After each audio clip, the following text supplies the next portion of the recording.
Do you feel like corporations and companies are taking advantage of you? That they are leeches on society, not contributing their fair share, not paying enough taxes, taking from the American people while the little guy gets screwed? I think a lot of us have this feeling, and I don't think it's misplaced. I think that a lot of companies and large corporations especially are absolutely taking advantage of the American people. And I voted for Donald Trump, and I'm going to square those two things together for you here and try to make some sense of it, because I think we both have the exact same feeling. We have that same inclination. We're not that different at all. In fact, I think that people on both sides of the aisle share much of the same initial feelings about these arguments, these things. And yet, not even the arguments. I think that people on the left and the right, no matter where on the political spectrum you fall, we generally, except for the exceptions, and there are exceptions on both sides. There are the crazy people, there are the heartless people, there are the sociopaths. But generally, we are all the same basic people, and we all have the same feelings of wanting to care for our fellow men, not wanting to be taken advantage of, right? You often hear people say things like, "Why are you standing up for all these people who are just supporting the top 1%? You're not the top 1%. What do you get out of this, man? Are they paying you?" No. And I have the same feelings as you about companies taking advantage, right? About wealth inequality to some degree. I definitely don't have the same conclusions, but that it's unfortunate that so many people have to be poor. Wouldn't it be nice if everybody could be rich? I absolutely agree. I think that would be fantastic. I really do. Just like you, I feel deep down that we need more people to be rich. Where I disagree is how we're going to come to that outcome, right? And I think that there's a very strong entitlement mentality in the country right now, where people basically believe, honestly through no fault of their own, really, they've just had this happen so much, so they continue to believe that free shit is just going to fall from the sky.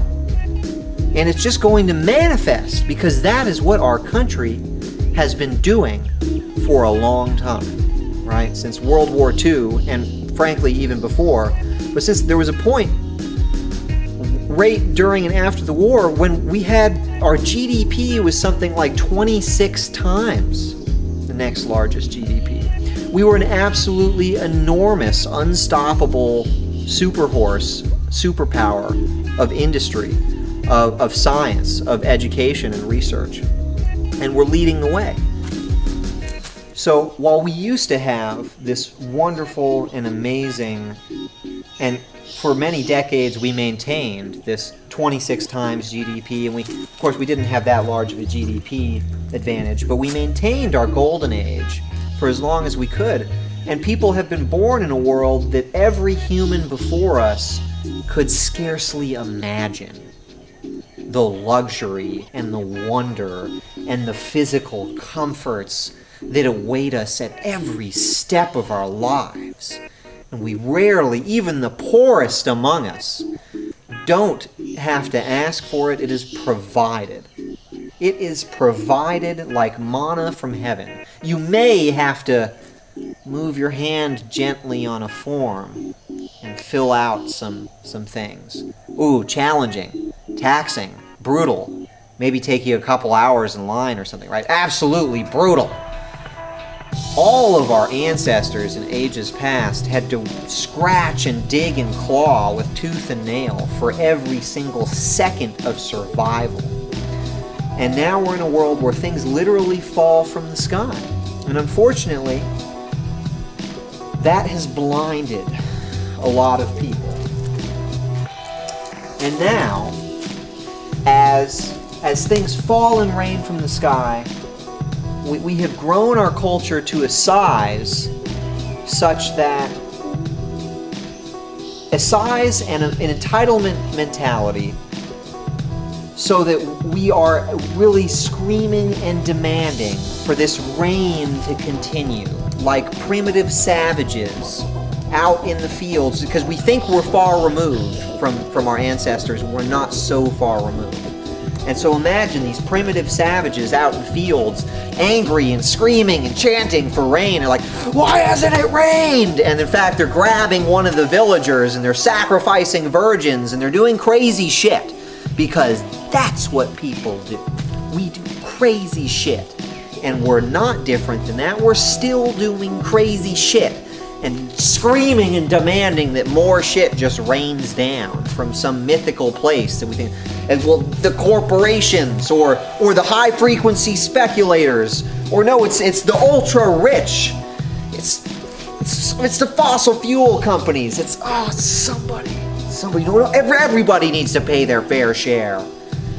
Or we just want that free shit to continue falling from the sky. And you see this manifest in so many places. Attitudes like America, home of the corporatist, spelled incorrectly, capitalists, slaves, pay your taxes, go back to sleep. Cute thought, right? Cute thought. Corporatist, capitalist, slaves. These are words that we associate with hatred and derision and violence. These are the boogeymen that have replaced the sun god's anger, or the volcano god's wrath, or Umbuktumbo's need for us to sacrifice virgins. We're way too civilized for that. But we have something instead of Umbuktumbo's rage or whatever. No, yes, we have the corporatists and the capitalists. Ooh, the capitalists, the crazy capitalists. Well, let me tell you, capitalism and corporations is not your enemy. Corporations and capitalists can absolutely be evil people. In fact, I would say that a fair amount of them turn out to be evil people. But a fair amount of evil people also like sausages. That doesn't mean that everyone who likes sausage is an evil person, okay? It's just a false equivalency. And capitalism, so you know, another word I'd like to throw in that I hear quite a lot, profit.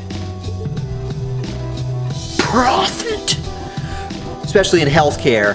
Profit healthcare. Say it with, like, a spit flying out of your mouth when you talk about profit in healthcare. Like if I pay a doctor a little bit of money after he saves my life, oh my God, evil corporism, capitalism, this is horrible, you're making profit, this can't work, we need the government to step in and socialize this so it can be safe and fair for everybody.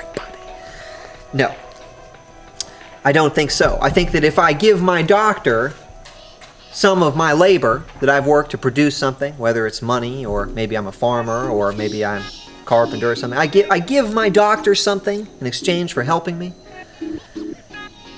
Newsflash, this is capitalism, this is trade, this is basic human interaction, okay?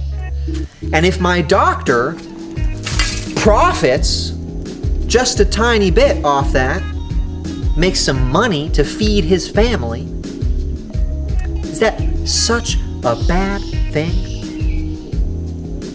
I don't think so. So, capitalists, slaves, I don't think so. I think you are a slave of your own mind.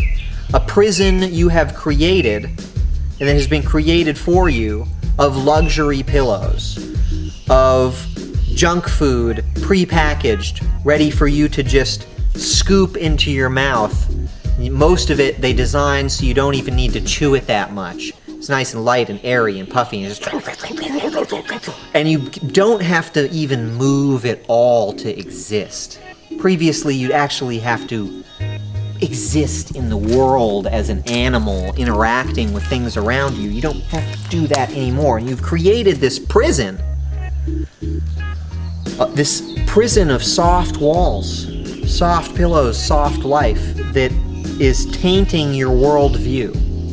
And now, when you look at people who actually want to go out into the world to make their mark upon it, to change it, to erect structures, to build buildings, to do things with their hands and their mind, and produce value for the tribe and for the rest of the humans. You look at these people and you say, cheaters, scammers, thieves, corporatist, company, capitalist, scumbags. Scumbags, and anyone who buys into that is just slave sheeple.